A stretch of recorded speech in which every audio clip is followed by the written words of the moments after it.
We'll get started here shortly.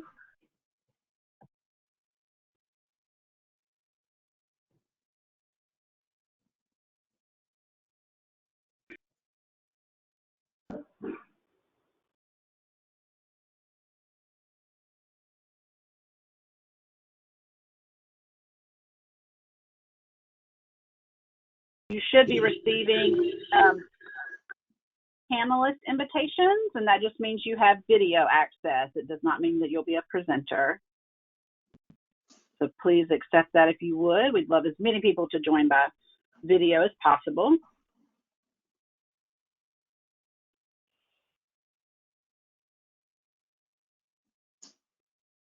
Hello.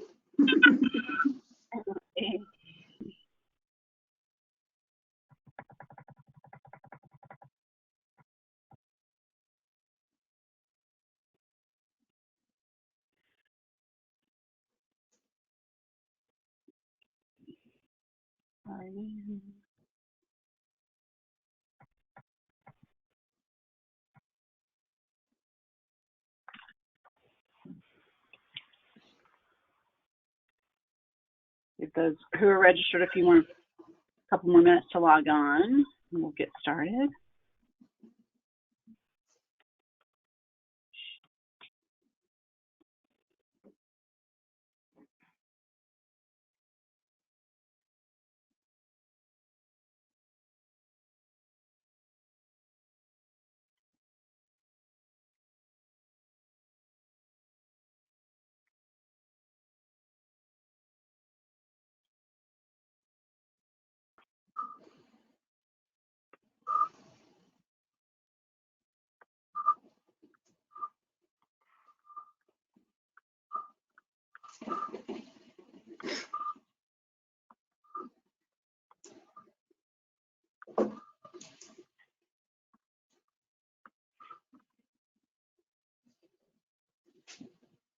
Michael and Amy said they'll be about 15 minutes late. Okay. Oh, okay.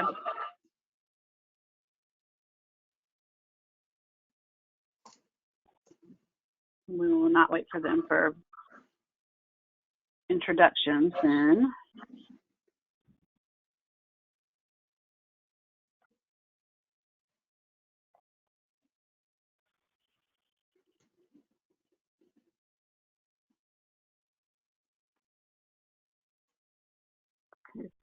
Deb and Doris are.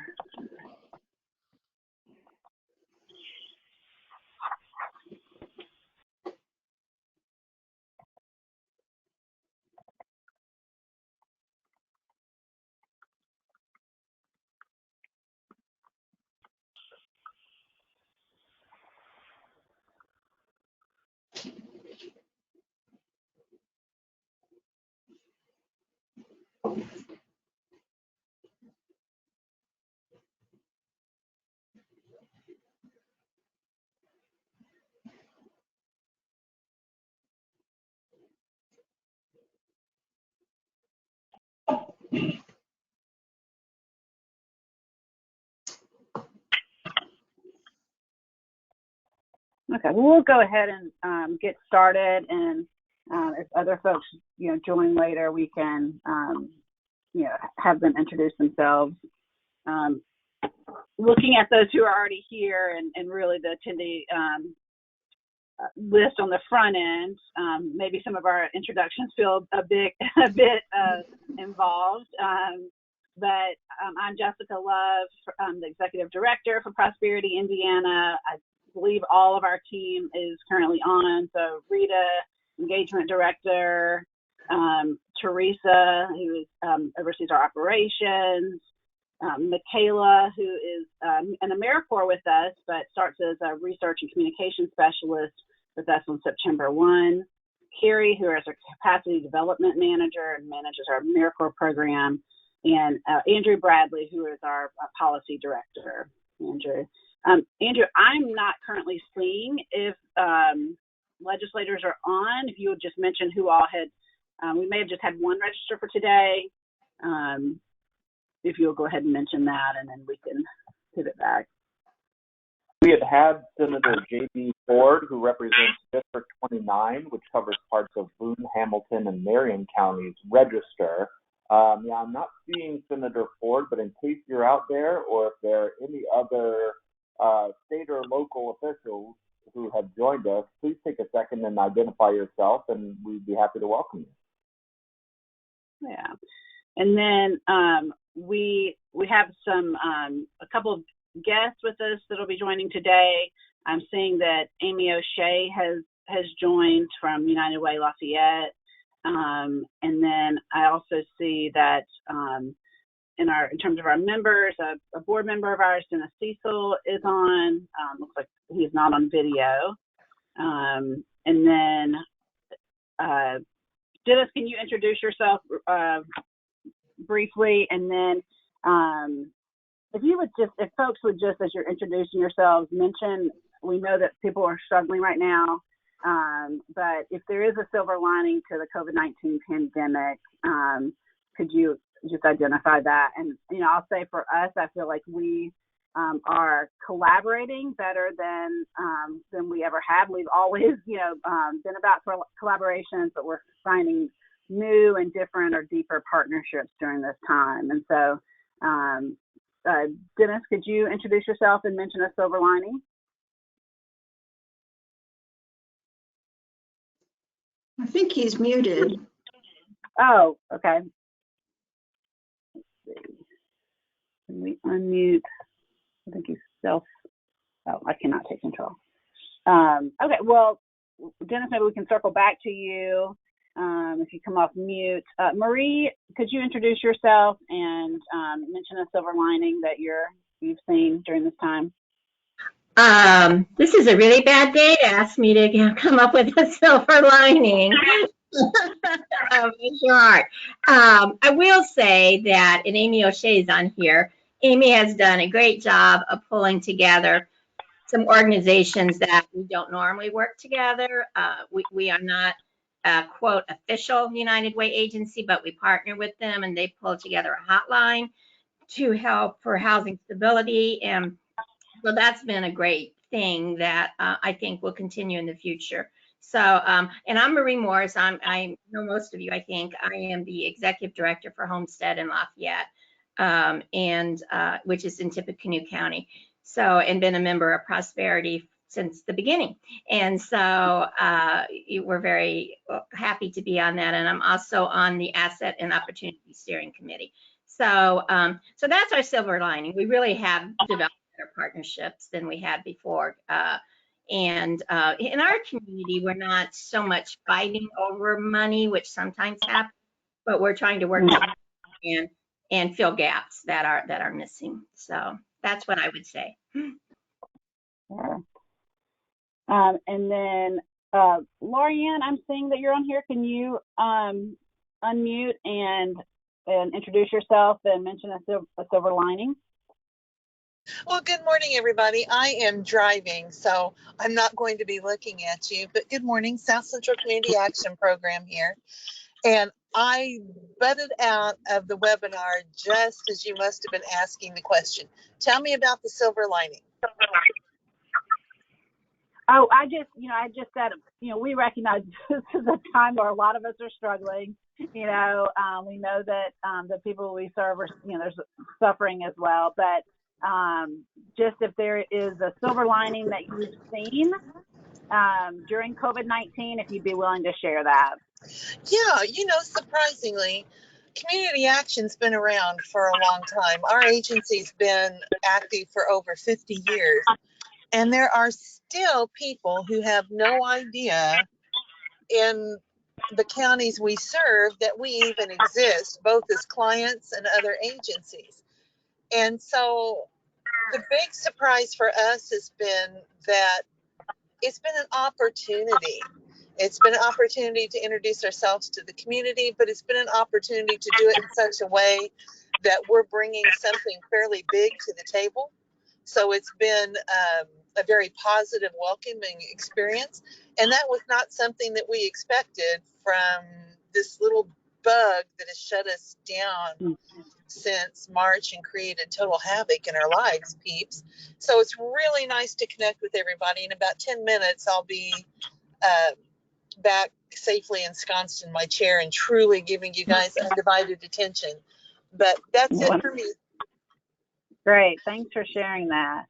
And then I'm not sure if Deborah has gotten the panelist invitation yet. Okay. Deborah, if you get the panel, are you? Yeah, we're working on it. We're having a couple technical difficulties, so I'm resending her a link. Okay. Okay. Amy, can you share a silver lining that you've seen? Not to put you on the spot as a welcome guest, but if there's anything you want to share, we'd love to hear it. Sure, yeah. I will, I'll echo a little bit of what Marie had said. The Housing and Stability Hotline that we've set up has been a great opportunity to collaborate with other community partners, and some we have long-standing relationships with and some much newer relationships with, which is great.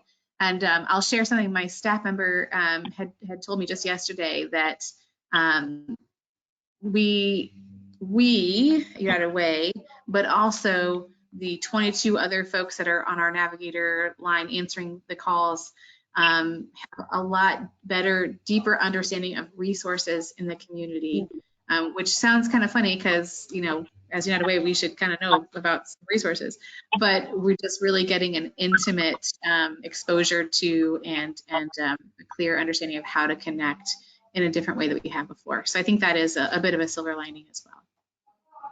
Yeah, great. Thank you for sharing that. And then, Dennis, I did want to give you a chance if you could come off mute and wanted to share.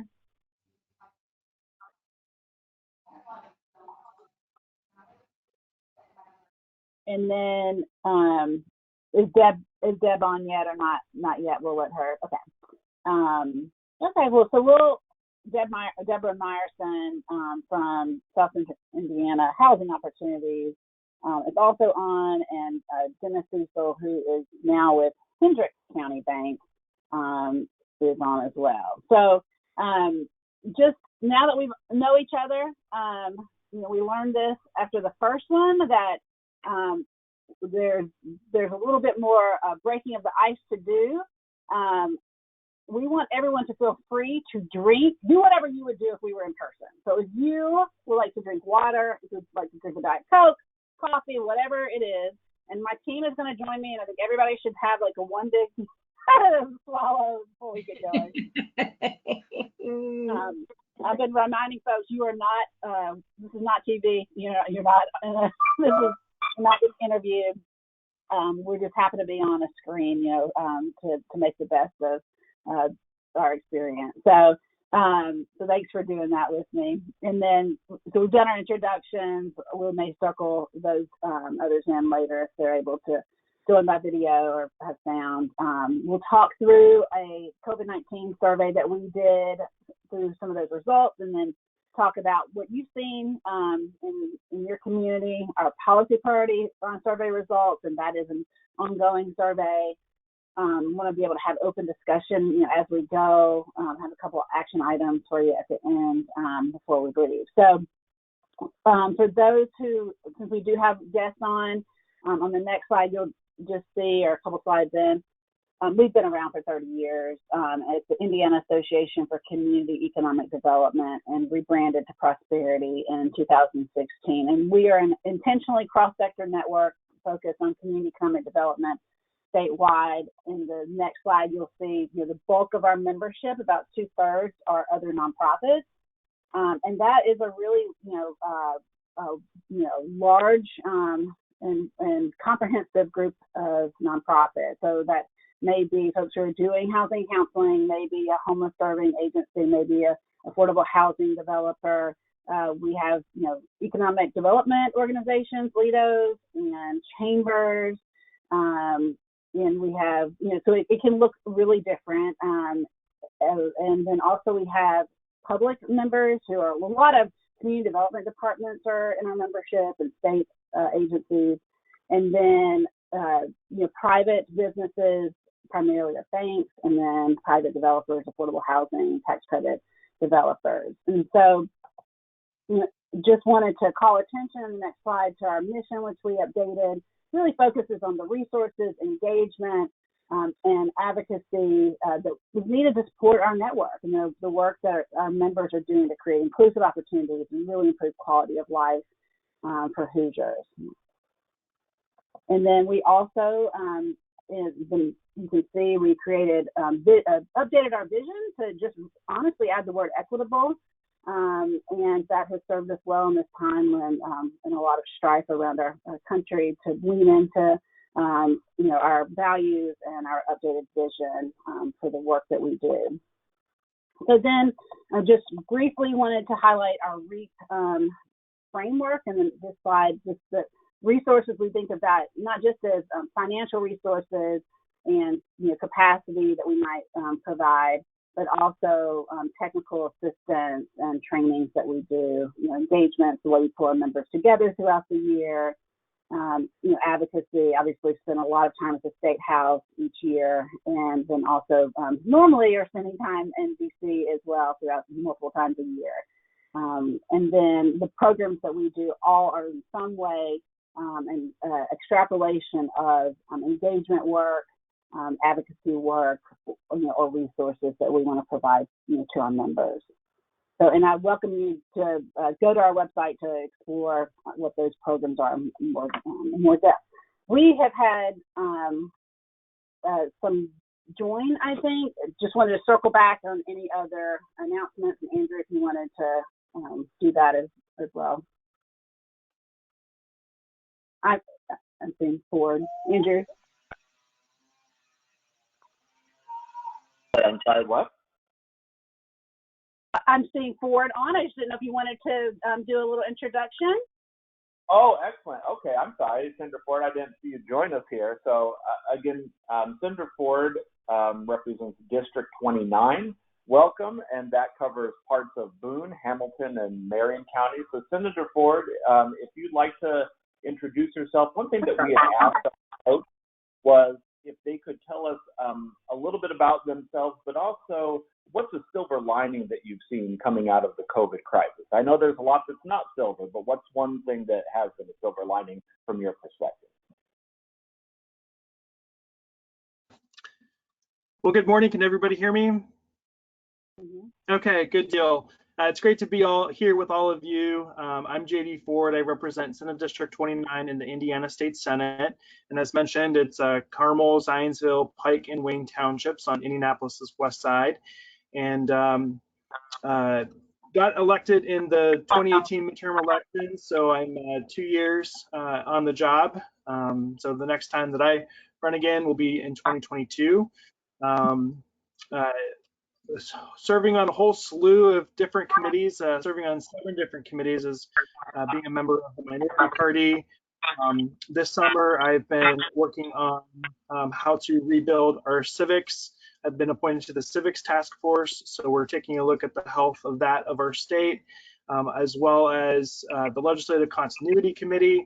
So currently, we're looking at how do we approach what org day will look like in November, as well as what does the legislative session for 2021 look like? What kind of rules or policies are we going to put in place so we can do the business of the people when we get back in January? And to answer your question, Andrew, about the silver lining, I think for me, one of the things that I have been really excited to see is the amount of people that really have come together to support neighbors. I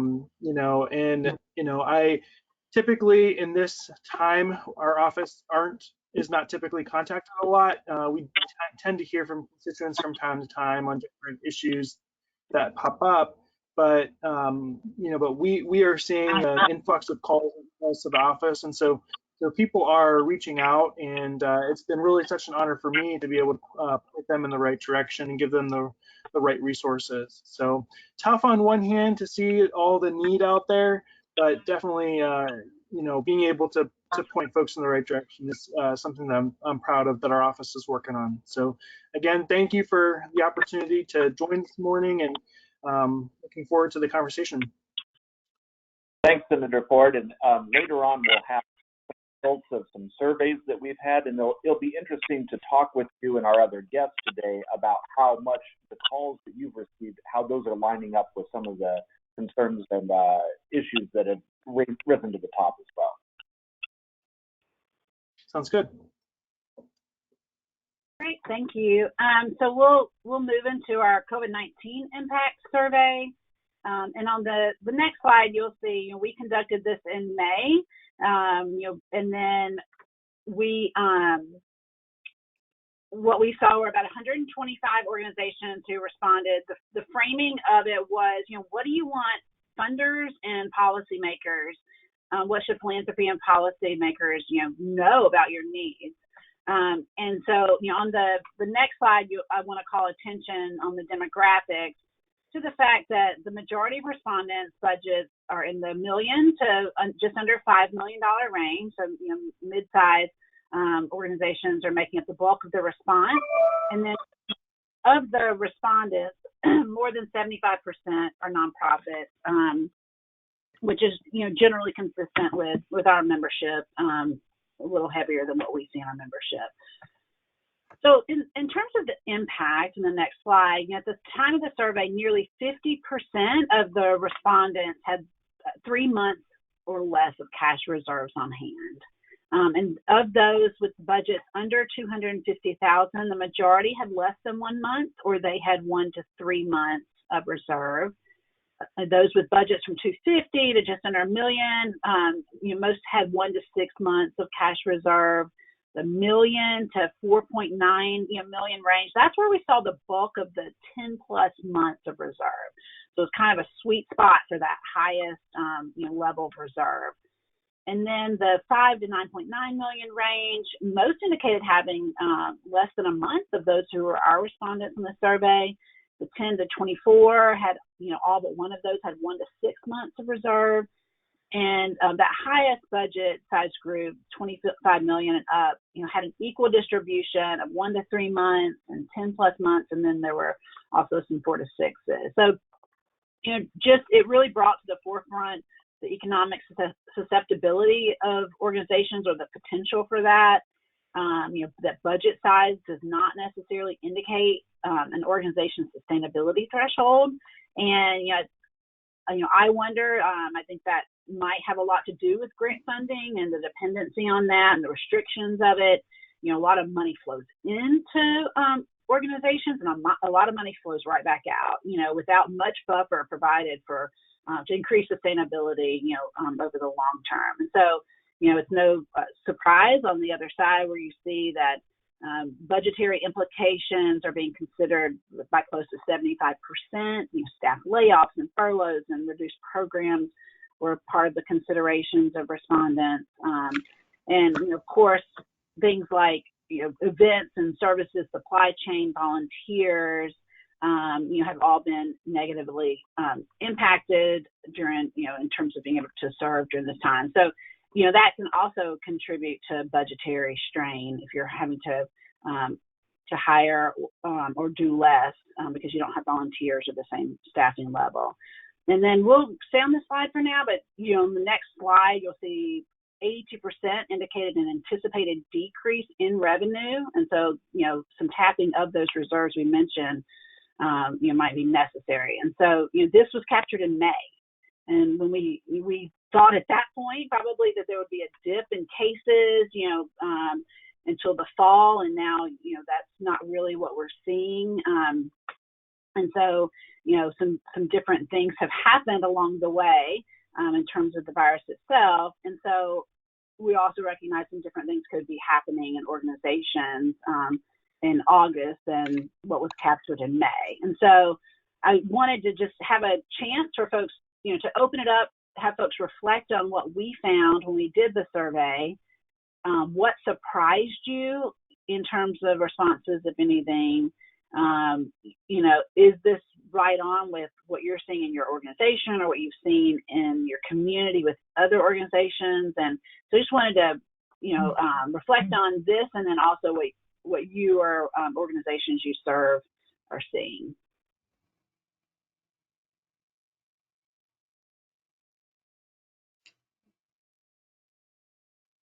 Well, I can say that I'm not at all surprised at this. I'm seeing this in all the organizations that I know. And I think, especially the smaller organizations, it's just like our small businesses. We are barely surviving and certainly need help to do that. We do housing counseling, we do foreclosure prevention. Now we're doing rental assistance, and we're doing all those programs, particularly foreclosure and rental assistance, have just, I can't even tell you the percentage increase there has been with no increase in staff. So, we're really struggling to keep up, and but we don't really have the reserves to hire for that, or the grants we have. Even the rental assistance from the state has very, very little admin money on it, and we can't hire a person on that. So I'm very. This is exactly where most of the not-for-profits I talk to are at. Yeah, thanks for sharing that, Marie. Anyone see groups that have where things have gotten better for them? I want to provide that opportunity as well to acknowledge that their folks could be expanding programs, have had the capacity to do more. This is Deborah. I don't know if my technical issues have been resolved now. Sorry about Well, that. here you I'm just going to add that I've seen some great stepping up, at least in Monroe County, let's say, of the Monroe County United Way and the Community Foundation. They've done some awesome stuff. Unfortunately, I think as we're hearing, just the demand is so high that even with the extra resources that are being plugged in, it's kind of plugging in where maybe other gaps are in terms of, again, volunteers and donors and other things that may be harder. So between the demand rising, even with extra resources that are coming to the table, I just see it as being harder right now to fully meet the needs that the nonprofit community and housing organizations are seeking to meet. Yeah, thank you for sharing that. I mean, not great, but real, and good to bring up. Is there anything missing? So we would have developed this survey, and we went home in mid-March, so developed a survey in April, issued it in May. What's missing in terms of the impact that you've seen, or other organizations have seen that we might not have captured here? What have we not brought to bear, highlighted in terms of impact?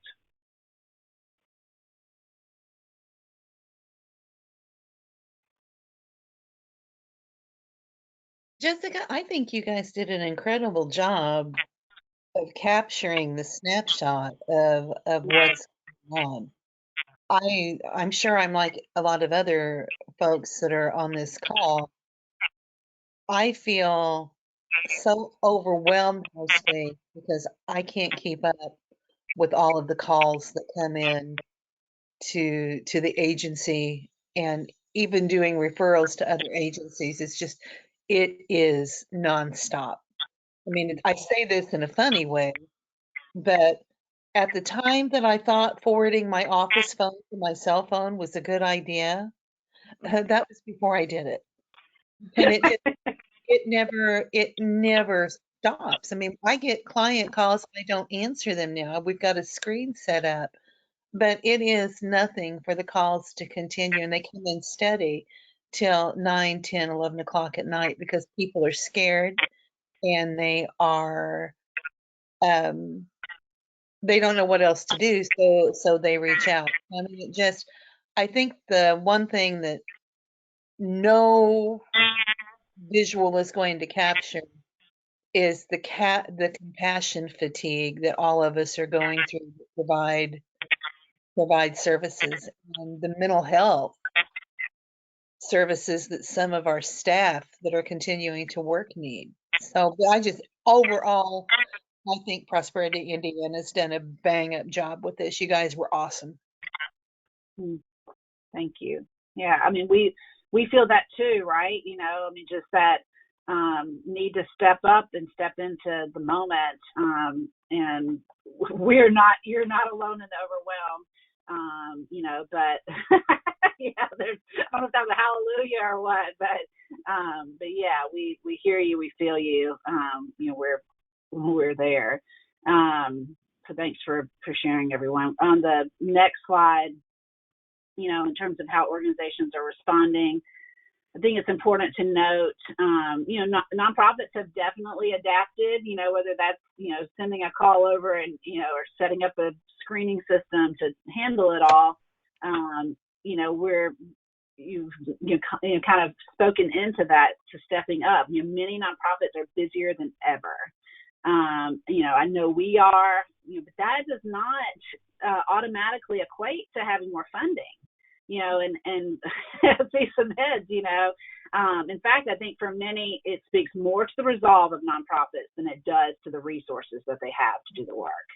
And that inspires us, but it also doesn't make the work, you know, easy. So, you know, I think the data we collected speaks to some readiness to return to the office, you know, in terms of seeing, you know, new practices or revisiting policies, you know, things like that.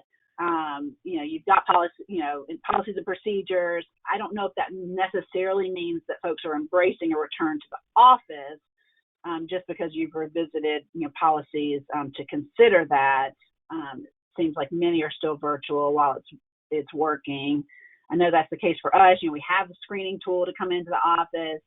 We have PPE. We have, you know, policies. We've taken advantage of, you know, CARES Act leave. That, you know, I mean, we've gone through these, you know, processes and are ready in many ways, but by and large, we pay rent on an empty space most days. And so, you know, curious, I see a different environments in these little boxes on my computer. Just what's that normal for you right now? You know, are you back in the office? You still remote? What are you seeing, you know, generally in that case?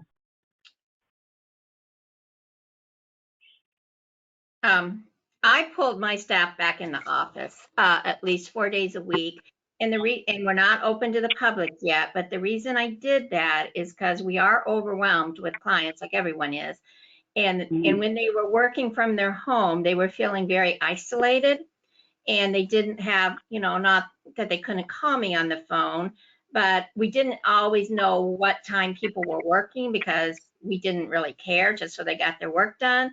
But now that they're in the office, you know, when they feel overwhelmed or they have an issue, and you know, I don't want to lose Senator Ford before I talk about rental assistance, but you know, coming up with that new program, it's much easier for them just to walk into my office and we can work it out together. So mental health for my staff, and we're a very close staff because there's only, you know, 4 of us. It was important that we be back together, and so that's what we've done. Thanks for sharing that. For those who are still remote, is it every day remote? Is it some days? Just curious what others are doing right now. I'm pretty much remote all the time. I go in one afternoon a week, and that works. But I have some flexibility, and I appreciate that. Especially now that back to school has started. Work from home is a more important option than ever. So. Yeah, absolutely. I don't know if there's, you know, if Amy, you're open to sharing just what response has been, you know, just in terms of supporting nonprofits in this time, you know, can y'all hear me? I'm sorry, something just weird happened to my phone. Am I still here? Okay. Okay. Yeah. So yeah, just curious what else has been done in terms of responding in the local community. Sure. So we have here in Superior County COVID-19 Relief Fund, and that has had a number of new opportunities for agencies. We've had, I think, 6 phases of funding, allocating dollars to that now, and traditional partners and new partners who are working directly with relief funding opportunities. So we've seen a lot of need, of course, with that. Those are private dollars, and we are working through it on rapidly. So trying to make sure that we have the right support for when that those monies are allocated completely is really important. As we think about the hotline and how we have callers who have received or applied for state funding for the rental assistance program. Some of them have applied on July 13th and are still waiting or in process for their to receive those dollars, but are facing eviction now that the moratorium has lifted. So finding that balance between is there anything that we can do locally to provide support for those families, and what that will look like on a longer term process is really important to us at this time. We have in our county of about 180,000 folks. We have had 629, I believe, as of this week, unique callers to our hotline. 1,100 of them in Tippecanoe County have applied for state rental assistance. So we've spoken to at least half of those people, and the need, and of course now the urgency is greater than ever. Oh, absolutely, and thank you for the way you all have stepped into it as well. Just want to, in the next slide, just be able to highlight some of the things that our respondents said that they wanted, funders and government officials to know, that the demand for resources and assistance is higher than ever. Operational costs have increased for many. Some may be able to save on some supplies in the office, maybe, but in many ways, folks are buying and spending more to respond to clean and have PPE and provide additional services. Flexibility while we're adapting to meet the current needs is important. High stress levels, Marie spoke to that as we're adjusting services and programs. And then those essentials, food and homes are the foundation of our health and the community's health at large. And then, extra funding, is greatly appreciated during this time. It can be efficiently and locally, deployed very quickly because the needs are so many. And then in terms on the next slide, some of those most important needs that they called out, we saw, of course, funding rise to the top there, and then flexibility of funding, and then easing of timelines and documentation requirements, so eliminating some of those barriers that we might normally see, and then just support and understanding that in it together kind of perspective. And then also just wanted to call out some reflections, some comments that folks shared in the next slide. So, organizations and leaders are resilient, they're innovative and continuing forward in spite of circumstances. And then, flip side, COVID has kicked everyone out of the box and then burned the cardboard. So I think we can relate to that as well. Knowing things may be delayed, but we'll come back from this stronger than ever. And then speaking to those who are in a position to craft policies and also, provide funding. We can't do this, without you. And so you're an important part of this conversation, moving things forward. And so, if there, we'd love to hear any other, thoughts you might want to add to this conversation before we move to the policy side of things. And if there's anything else that we, as your association, need to know about what you're experiencing, or what you want to hear from others right now, or ways that we can step into this more differently, I just wanted to give space for that.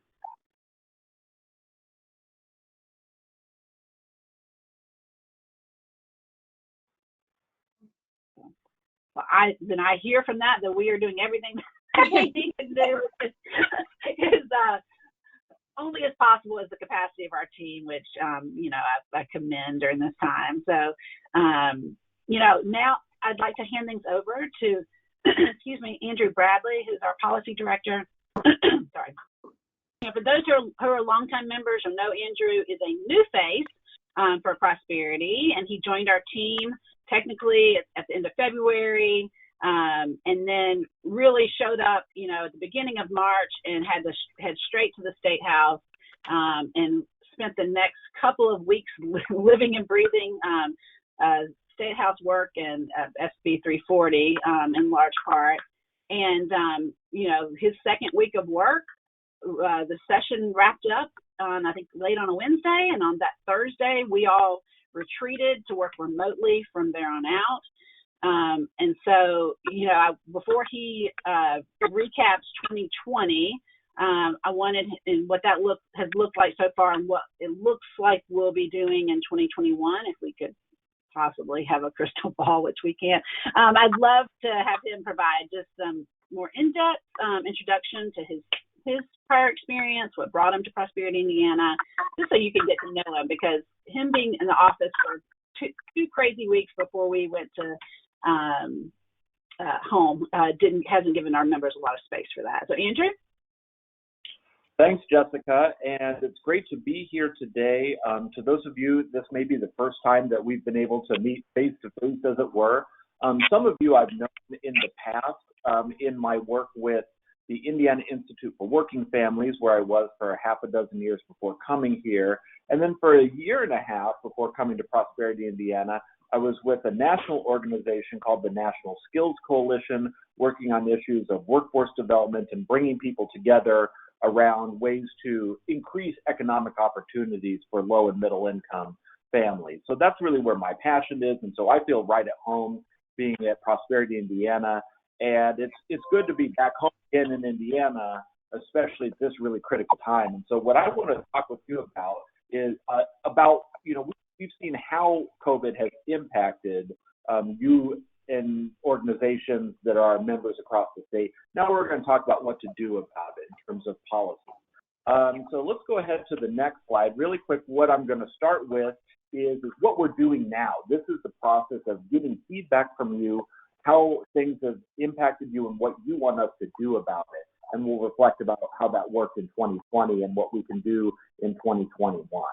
We have a little bit of a snapshot of data of how Hoosiers were impacted by housing and financial opportunities, and then we'll go into the results in time of that policy survey. And I want to make sure that even before we start, the whole purpose of this is to get your feedback. So please jump in with questions. If anything looks different to you, or if you want to underline some points, please do that either by speaking up, by entering into chat. And then I'll say this a few times as we talk, but I want to make sure that everybody here and all the organizations you work with who are members complete that policy survey, because that's how we get a well-rounded view of what you want us to be taking to the State House, whether in person or maybe virtually next year. So let's go ahead to the next slide. What we have here first is, this is what you told us last year, what you wanted us to be working on at the State House. And you can see on the left, these were the priorities, the results of that survey that we're asking you to fill out now. You wanted us to be working on affordable housing, including increasing renter protections for tenants, including addressing the appraisal gap for home construction, including resources to defend key tax credit programs, including individual development accounts and neighborhood assistance program tax credits, momentum for new tax credits for affordable housing, and then consumer protections, including working to enact a 36% rate cap on predatory lending and payday loans, and then also safeguards against new predatory rent-to-own contracts. So, okay, again, that's what you said you wanted to see happen in the session. What ended up happening? Over on the right, you can see, as Jessica said, when I first came on, those first weeks were all about doing defense against SB 340, which came from SB 148, the eviction bill that would have preemptive local areas from being able to enact tenant protections, and it would have actually increased additional eviction capabilities from landlords. And so that ended up, it passed. If you remember, it passed the General Assembly, and it was only a last-second veto from the governor, only the second veto in his term, that would have created an additional fuel on the fire of an eviction crisis just as COVID was ramping up. There, you can see there's a few other bills that we were working on that kind of rose to the top that got some traction during the session. SB 395, Uniform Credit Code, that changes a lot of payment structures. There's a lot of rules associated with the Uniform Consumer Credit Code that did pass. And we are still working with folks in terms of what the implications for you and what you'll continue to see now that that is law. Two other bills that are worth mentioning: reporting of consumer loans by unlicensed lenders. That passed the Senate, but failed to get a hearing in the House. And on the other side, land contracts failed through the House, but couldn't get a hearing in the Senate. So this gives you an idea of, we want to hear from you, want to hear from your priorities, and then we have to fight for them and deal with what we find at the State House. And I'm sure as we talk, Senator Ford, you're in the mix of all this, and you probably, you're dealing with it.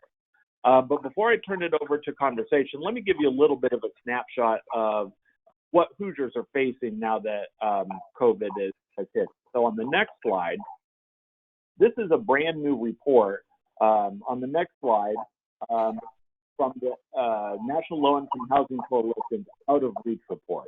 So this shows what wage Hoosiers need to be able to earn in order to afford a fair market 2-bedroom apartment. That's that big number, 1632, is what Hoosiers need to afford, that 2-bedroom apartment. And in order to do that, they would need to work 90 hours per week at minimum wage in order to afford that. And even if you imagine, there's a 2-income household, that would still be 2.3 jobs at full time at the minimum wage to afford the average 2-bedroom throughout the state. This data is also broken down. If you go to that link, you can find this by county. There are some counties that are much more expensive and some that are a little less. But the bottom line is that affordable housing is out of reach in all 92 counties currently. And that was even before COVID, before any of the job and income loss that we've seen. Let's go ahead then to the next slide. Even before COVID, Hoosiers also were lacking financial assets and opportunities. This comes from Prosperity Now Assets and Opportunities Scorecard. They find that Indiana is number 36 out of 50 when it comes to policies that relate to financial assets and opportunities. And I want to point you to that first line under savings and assets. So across Indiana, only 62% of Hoosiers had $400 saved for emergencies before COVID. And there were over a third of Hoosiers that didn't have enough liquid assets to allow them to survive at or above the poverty level for 3 months if there was an emergency. And folks, this is that emergency. So if you imagine that nearly 4 in 10 Hoosiers didn't have $400 saved up, if they miss one paycheck, there they go. And that leaves them vulnerable to being evicted and perhaps made homeless even. It makes them subject to additional predatory lending if they miss paychecks, and even if they're able to get back to those paychecks, they're behind on all their bills, and so they may be turning to predatory lenders. And in fact, we've seen that has been a top complaint to the CFPB is additional new predatory lending efforts during COVID. So these are areas that we are working on, and this is what we're really concerned about as we turn now to the policy landscape. So on the next slide, I wanted to stop before we turn to the survey results. This is where we've really been working on, is this issue of housing stability. There have been reports from Indiana 211, and actually we just heard from Amy. It sounds like that housing security issues and rental assistance are a top number of calls that you're receiving. And actually, I don't know if anybody was able to hear the governor's address yesterday, but that rental assistance program is going to shut down to new applications next Wednesday. Could people raise their hands? Did anybody know this coming into this, that the state rental assistance program will no longer take applications after next Wednesday? I'm seeing, so the folks here, you're the ones who are clued in. and you got that up-to-date information. This is despite the fact that that state program has received over 30,000 applications in just 5 weeks. That's over 3 times the level of demand that they had originally anticipated. And so this is something I think that's really concerning. And we need to make sure that our members, are aware of that. I was actually just on a call this morning with IHCBA, and I asked, well, will there be a wait list so that we're able to continue to get people in line? And they said, well, they'll consider that, but as of right now, there are no plans for that.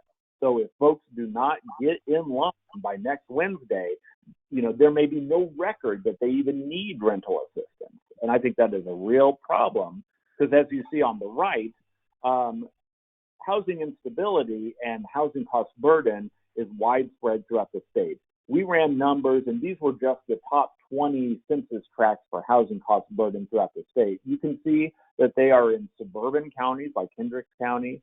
They're in urban counties like Marion County, like Lake County, but also in Vigo County, in Monroe County. And then also, believe me, they're in more counties than what you see here. In every county throughout the state, there are these high housing cost tracts. And I want to point out that there are some, including like Monroe County, that you may think that the college area is what's causing that. But really what that means is it's just pushing up the cost of affordable housing. And the typical Hoosiers there aren't necessarily making any more than they are in other places to be able to afford that elevated housing cost. So again, this is what's underlying some of this pre-existing housing crisis that we're seeing, and we're continuing to work on this. But I wanted to just set the stage for the policy results that we've seen, and now I want to talk about that with you. So let's go on to the next slide. This is an in-time snapshot of the results we've seen so far. We still want everybody to continue to provide those results so that we can have that well-rounded picture. But let's take a quick look at what we've seen so far, and then I want to get your input from here on out. On the next slide, this is a quick snapshot. These are some of the responses that we've received when we ask people what they value the most from Prosperity Indiana's advocacy and areas that they want to make sure that we continue to emphasize. You can see some common themes here. People really appreciate that we are out in front of that push against predatory lending and that 36% rate cap on payday loans. You'll see that issue of rental assistance showing up here a lot. People are saying that they appreciate us helping to take the lead on that. We've helped to form this Hoosier Housing Needs Coalition. We're staffing that coalition, and we're about to try to create opportunities for additional outreach, and we need your help and your voices to be part of that moving forward. So let's go ahead to the next slide. The first question we asked was, amongst our members, where do they see the need for the most urgent COVID-related policy response? And number one here was that rental assistance piece. Followed number two, people spoke out and said they wanted to make sure that we are advocating for racial equity in state and federal COVID-19 policy responses, to make sure that whatever funding decisions are made end up being distributed equitably for racial equity, and then also I think in terms of geographic equity across the state. You'll also see that we got a good solid response statewide in terms of funding for legal assistance and nonprofits, for this a bill that Senator Young has introduced to include Neighborhood Housing Investment Act to revitalize housing in distressed neighborhoods, and also here again to support consumer protections. So I'm going to turn it to you, but let's take a quick look at what we saw in this region that we're talking with today in terms of COVID response and recovery. On the next slide, this is what those results look like in this region, the folks we're talking to. I want to turn it to you. You'll see that the top response getter was that Neighborhood Housing Investment Act to revitalize housing in distressed neighborhoods, followed by supporting consumer protections. I was a little surprised to see that of the responses that we got so far, that state and city emergency rental assistance did not rise yet to the top. So what do folks think? Is that surprising to you? I already heard, it sounds like from both Amy and from Marie, that emergency rental housing is something that you're working on. What do folks think? Or what should we be making sure that we focus on in terms of immediate policy response?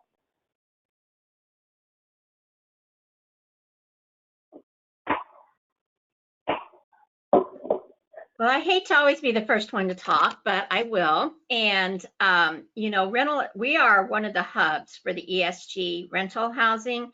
That's a new area, a new program for us. It has not ran smoothly. And I'm not saying anything I haven't said to the state, to IHCDA. I had a good conversation with LB Hilton the other day, who's leading that community services. I know her personally. She used to work here. She called me and I said, you want my honest opinion? And she said, yes, that's why I'm calling you. So I've had this conversation. We also do foreclosure counseling. And honestly, it is easier for me to get $30,000 to a homeowner than it is to get $5,000 to a tenant. And I'm not sure where the holdup is. I don't know if it's from HUD, the federal government, not giving good directions, because I think the state staff is trying to work through all this quickly. But the issue now is that we can only pay 3 months in arrears and 3 months going forward. And now people are 4 months in arrears because it's taken so long to get the program kind of up and going. And there's not enough money, as you said, it's stopping. I believe there's more money coming, but I'm not sure when that will be. And that might be, they think maybe that's all spent too. So we definitely, I'm very concerned about rental assistance. I'm also concerned about the foreclosure money running out. I mean, we have leftover money from the hardest hit fund, from the other housing crisis. And I don't know how long that's going to last, because you know, I've been in this business now for 35 years and more. This is not going to be fixed overnight. You know, this is going to be a year or two where people are still struggling. I mean, people were still struggling from the last crisis, just barely starting to get by, and now the same people are hit again. And this is, I'm very concerned about the number of people that are going to lose their housing. Very, very concerned. And if there's anything we can do to make that money a little easier to get out, we would very much appreciate that. And, you know, Senator Ford, I don't know, you know, I know that you always support all kinds of things. You know, we also have the alternative payday lending, and you've been very supportive about that 36% cap. So, you know, I know this is something that would be near and dear to your heart too, that you definitely understand this concept. I'm not sure I feel the sense of urgency at the state level, because, you know, we're getting the phone calls, you know, I'm going to be in court tomorrow and where's the money? And we really need to do something different about that rental assistance and make sure there's more money there, because this is going to be a few years that we're going to need this, at least. So. Thank you so much, Maria. I'll just toss in the one other bit of news that we had heard yesterday from the governor's briefing, is that so far of the $40 million allocated for that state rental assistance program, $7 million has gone out the door. I did hear this morning that it sounds like it's now, just in the past day, now increased closer to 8. So I think they're still working on it, but that is, only about a fifth of that amount that's actually gone out. Right. Anybody else? I'd love to hear. I will say, Andrew, there's 2 different pots of rental assistance money. Yep. And the other pot is, I think, a little easier to get out, but the ESG pot that we have is very difficult. And I was on a webinar the other day with them, because we do meet like 2 or 3 times a week. And I asked, is there anybody that has been able to get this money out the door? And there were a few, but not very many. Can I also make a comment to that? Mm-hmm. Yeah, so I think, Marie, you make a good point. And the other thing that's important to know is that Indiana is currently sitting on $1 billion, just hanging out. It's not allocated. It's not, there's no, it's just in in our coffers, you know. And so my biggest push to the governor and to the legislative leadership is that it makes no sense for us to hold on to this money when we have people that up there that are truly in need of it. You know, and so not only am I passionate about the rental assistance program and getting more money into that, you know, I've been very disappointed to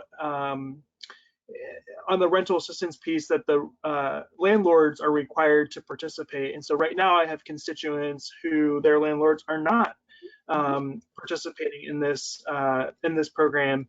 And so I've been encouraging them to document every interaction that they've had with their landlord, so that way if it does get to the court proceedings, that they have, you know, on this date I talked to this person, on this date I talked to this person.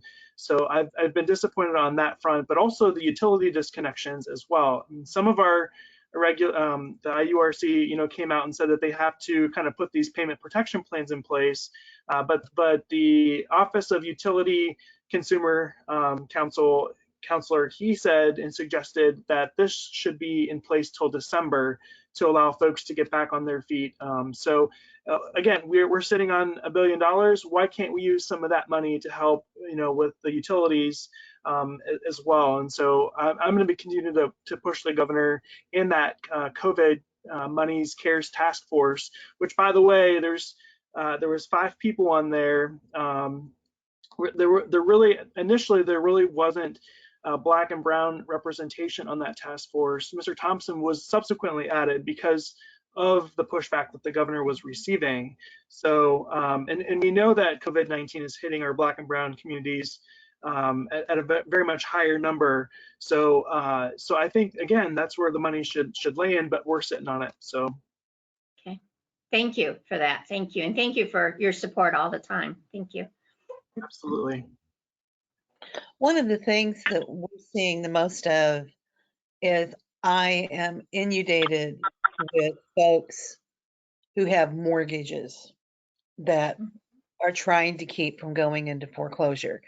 And we allotted several $100,000 of our CARES Act funding for mortgage assistance and tried to do it in an amount that would make an impact, $2,000 twice over the time period. But we need access to more funding to keep people from being homeless, because by the time they get to foreclosure, they've already, as you guys all know, this is preaching to the choir, but by the time they get to foreclosure, it's so far gone that the $500 that some folks are giving, the $2,000 that we're talking about, if we do it, then it's throwing money away because they're still going to lose their homes.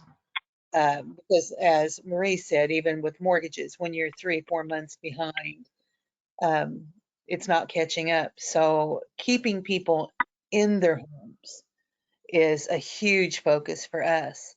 And I feel like that we're losing that fight. We're about to open up $300,000 of assistance to our 4 counties.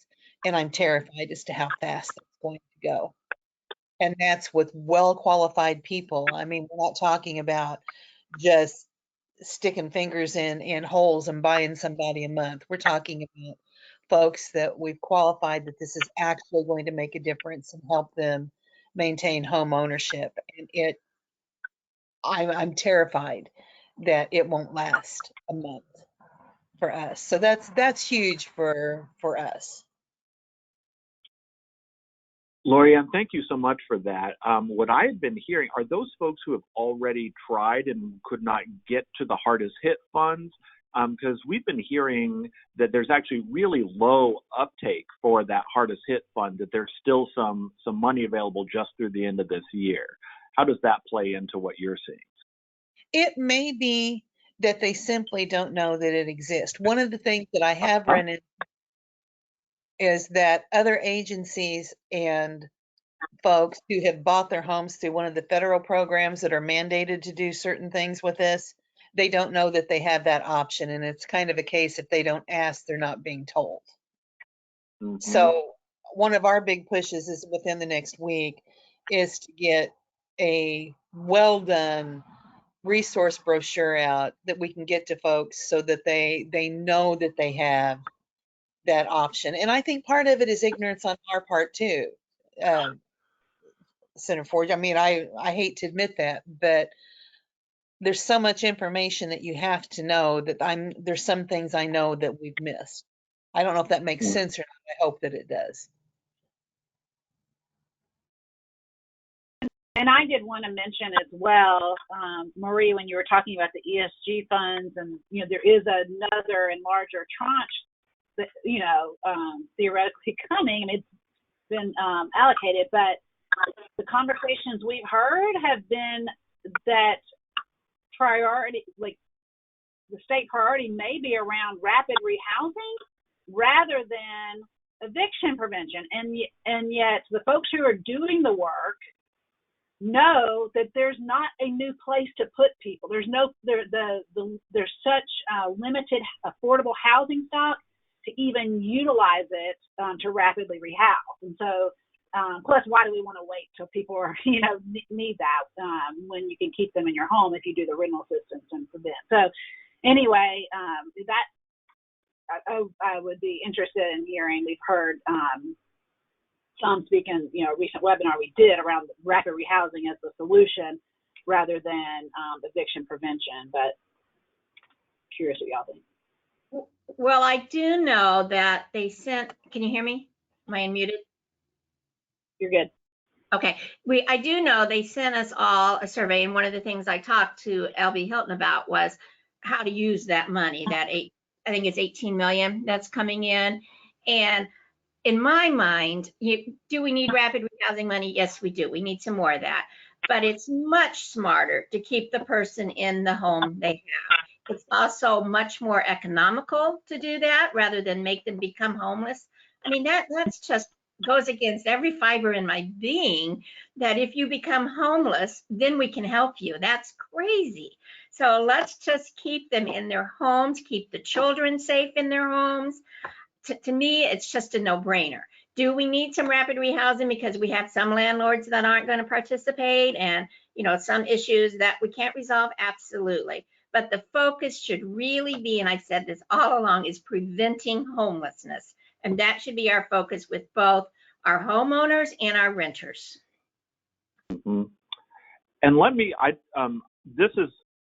I got to say, folks, this is one of the best conversations we've had in these regional meetings so far on these policy issues. I don't want to slow it down, but let's keep it going. Let's go on to that next slide so that folks can get a sense for what survey respondents have said next one too, across all of the policy areas. So far, this is what people have been saying that they want us to be working on the next year. And so just to put that in context, you can see that it's some of these same issues that are rising to the top, including increasing renter protections, including seeking a 36 rate cap.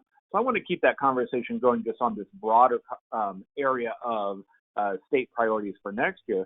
But I want to just include that we have been hearing some issues about problems with the state renter assistance program, and also this included back to the energy assistance program as well. Senator Ford, you were talking about utility shutoffs, that people are applying and the state's telling them they're not qualified because there's not a documented dip in income. So there may be people who are doing whatever they can to stay employed, but they're seeing additional new expenses, including medical expenses or including childcare expenses, where they're having to pay for more childcare so they can stay employed. And basically, the choice is coming to them like, quit your job, and then you have an income loss, and then you'll be eligible for these programs.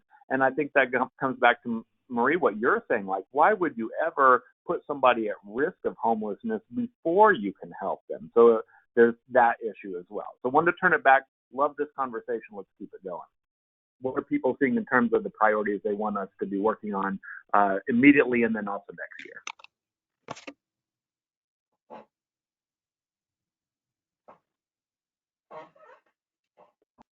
Can I make a comment about the payday lending? I see that as ranked pretty high.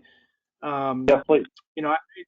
I would just say that, we saw the Payday Coalition really come together. I know that Prosperity Indiana was a part of that.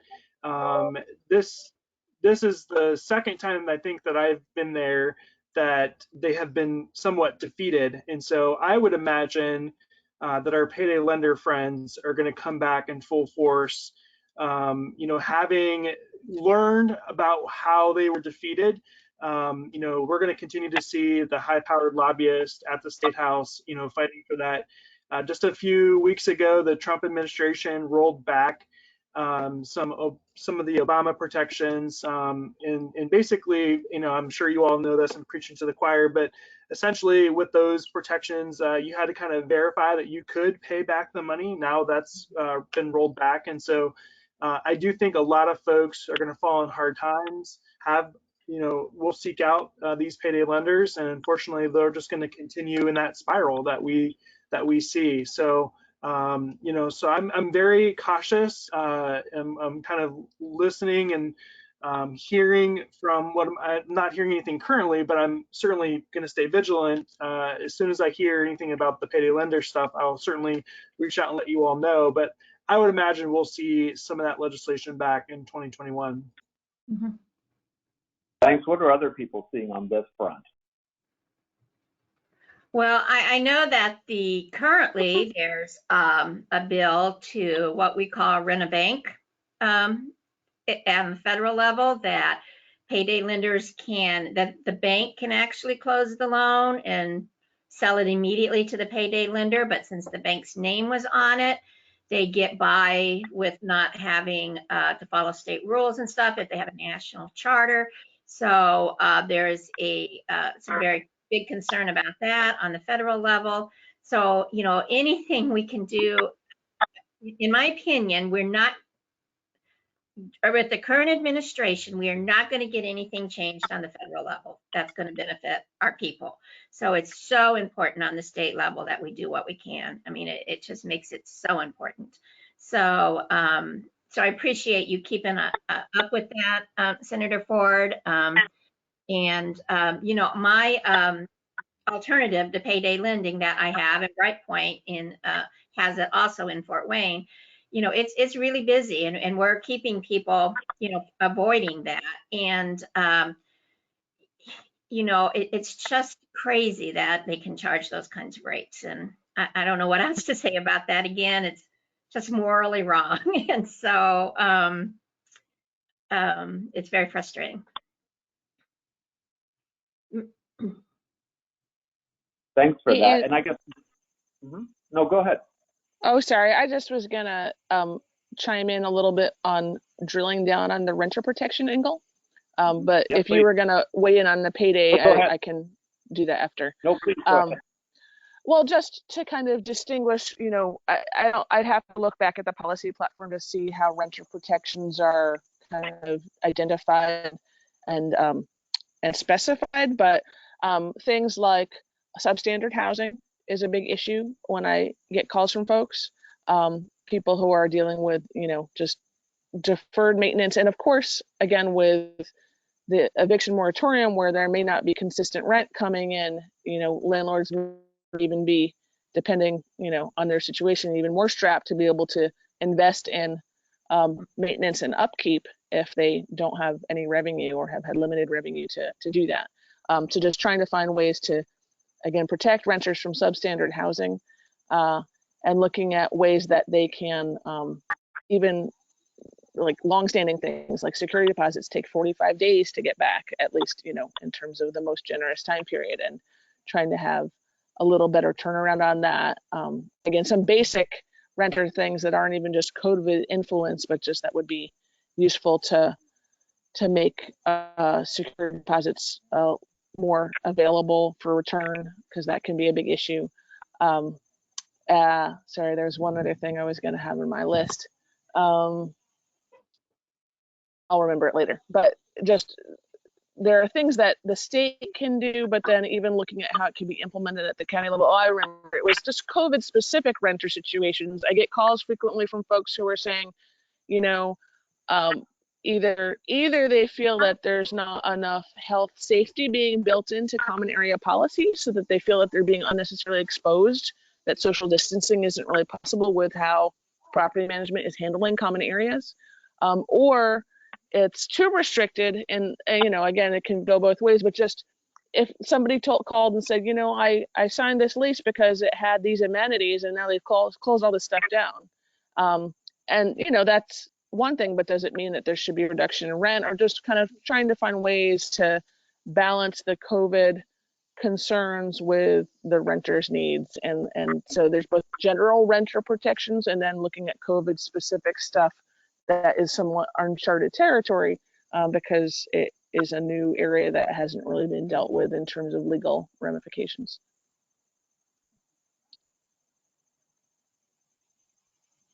Thank you. I think those are really important balances to keep up. I appreciate you mentioning all that.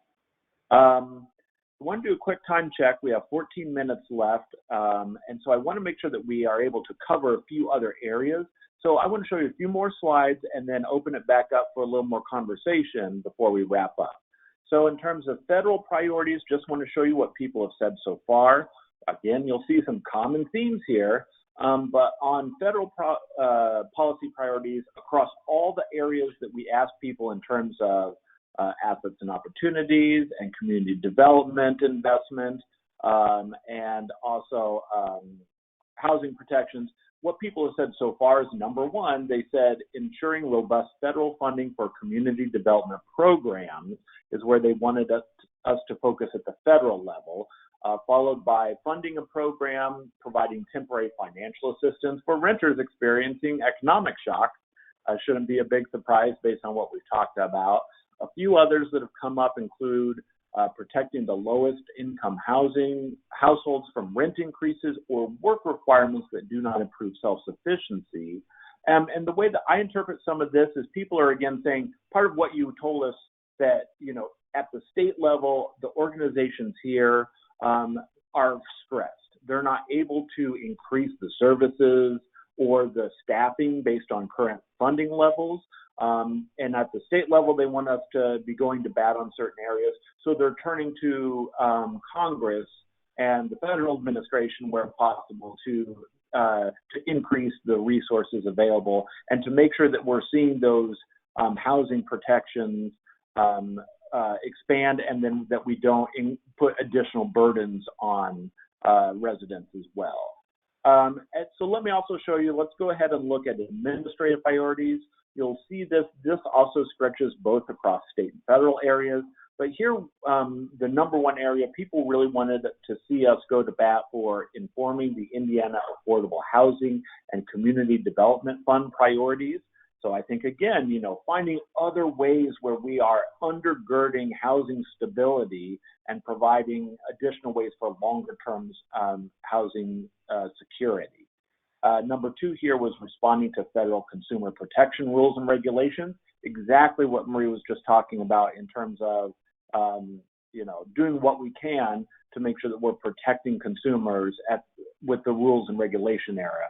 Another issue that I'll bring up is the CRA. There was a new rule that was put into place that would dramatically increase areas of basically bringing back redlining and some real problems there. So that's an area that we're continuing to monitor and provide opportunities for you, our members, to be able to advocate for.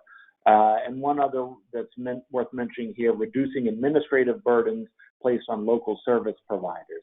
And there's one comment that it came to me, and I think it's worth bringing up. People, one member told us that they were really frustrated by the burdens placed on them in order to participate in the commenting process, that different state agencies, and also I think at the federal level too, will ask for comments, but it takes a lot to put the work into that, and then they don't see that reflected on the other end.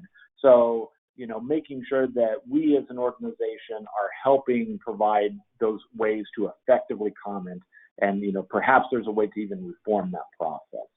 So I want to pause here before we talk about what's coming up next. Anything here from the federal or administrative level that you want to tell us about that we haven't focused on yet, that you want to make sure we're focusing on?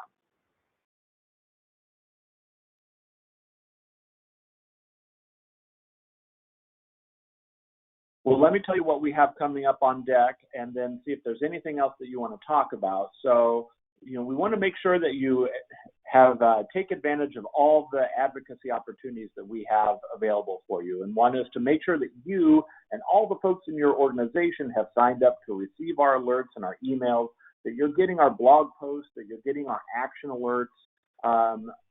And we also now have a Facebook group that we hope that is another place to spark some more internal dialogue when things come up. So please make sure that you and everybody else in your networks are signed up for those. Go on to the next page. What we have coming up, policy events. Last year we introduced this idea of policy and pizza, where we would come to you in your region and bring pizza with us. Well, just as we're doing this virtually, we're not sure exactly what virtual pizza might look like, but we want to make sure that we are coming back to you, I think following the elections in early to mid-November. That'll be a time for us, once the dust is cleared there, we'll know who some new members are at both the state and the federal level with the congressional delegation. We want to be coming back to you with a final version of what that policy agenda looks like, so that you can be informed and well-armed and fired up to be able to bring these issues to those state and federal folks. Then on the next slide, we have already set a date for 2021 State House Day. We have physical space reserved in the State House in case that's available. Senator Ford, you might be able to, you might have more insight than we do. It sounds like there are there's some talk that session could either be delayed or perhaps even held at another space like the government center. And we understand that bills may likely be limited to 10 apiece, which would mean that we would want to really be focusing in all of our issues together. But we wanted to at least put this and our summit date on your radar. Senator Ford, is there anything you could tell us about what we might be wanting to look ahead to or helping us to prepare for next year?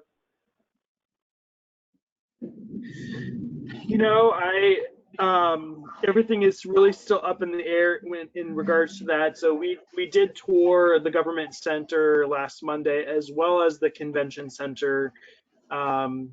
It looks like we can do everything we need to do in the government center, which would be nice because walking from the State House to the convention center may be a little chilly, whereas at the government center you can use the tunnels, and the other reason is for security purposes. So and definitely the chamber will look differently. I've seen a plan where I sit in the back row in the middle between two legislators, and there's one plan that I've saw where my seat is now moved to the gallery to provide proper social distancing, and putting plexiglass up between legislators and the chairs and the desks. So all of that's still up in the air. There is another Legislative Continuity Committee meeting scheduled. And so hopefully that's where we're going to start making some more of these decisions. So stay tuned to that. One thing that I guess I'd put in your ear, and I'm sure you're hearing this from other places, is we want to make sure that we as advocates and all of the voices that you've heard here, that there's a way to be able to effectively testify and to be able to continue to work with you and your colleagues, whether, it's in the halls. What we don't want to do is end up being the really well-connected professional lobbyists that you've heard about are the only ones that have access. So anything, if you can bring that voice and make sure that the voice of Hoosiers can reach their legislators, that's really important. Absolutely. Not only do I want folks like you to have access to us, but also our State House Media Press Corps. They also sent us a letter requesting that any actions that we take, that they are involved and in the room with us. I don't know, the last continuity committee did not give me a lot of hope that the press will be in the room. So that's one of the things that I'm going to be continuing to raise. They need to be in the room. Thank you for that.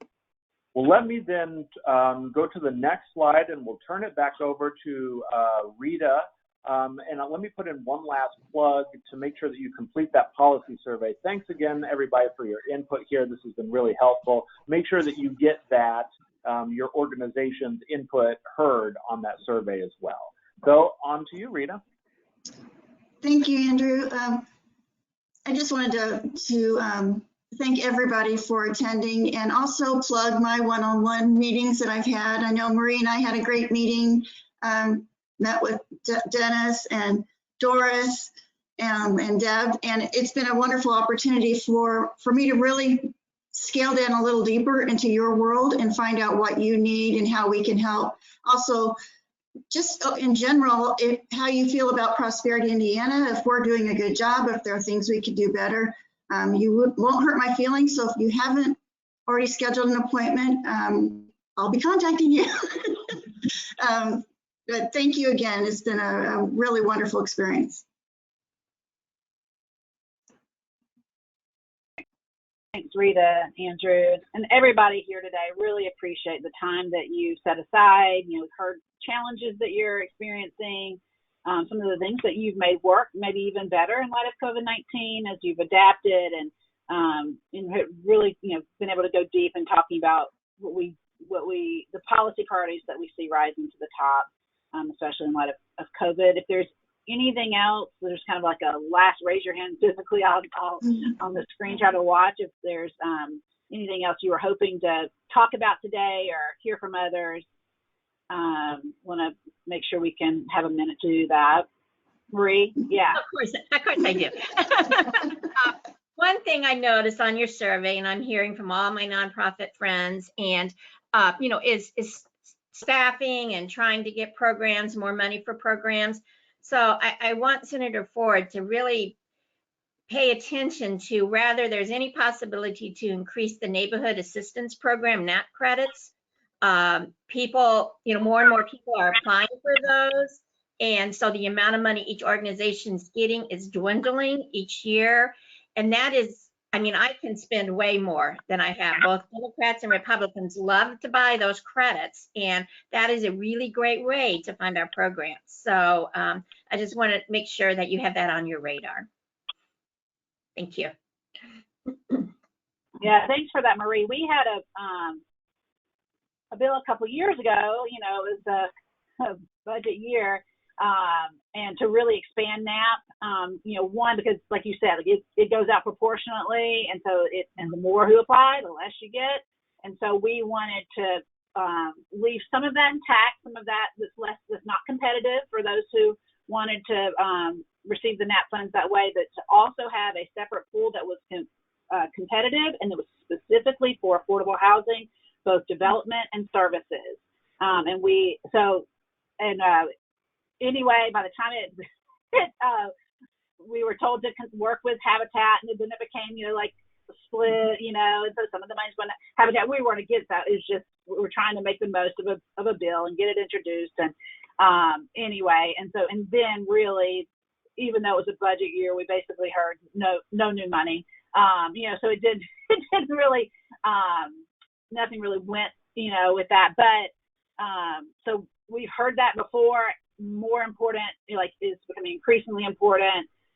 So thanks for that reminder. I think it is on the survey, but it's good to hear that be highlighted, you know, called out to Senator Ford as well, because that is some of the best and easiest money, you know, to use.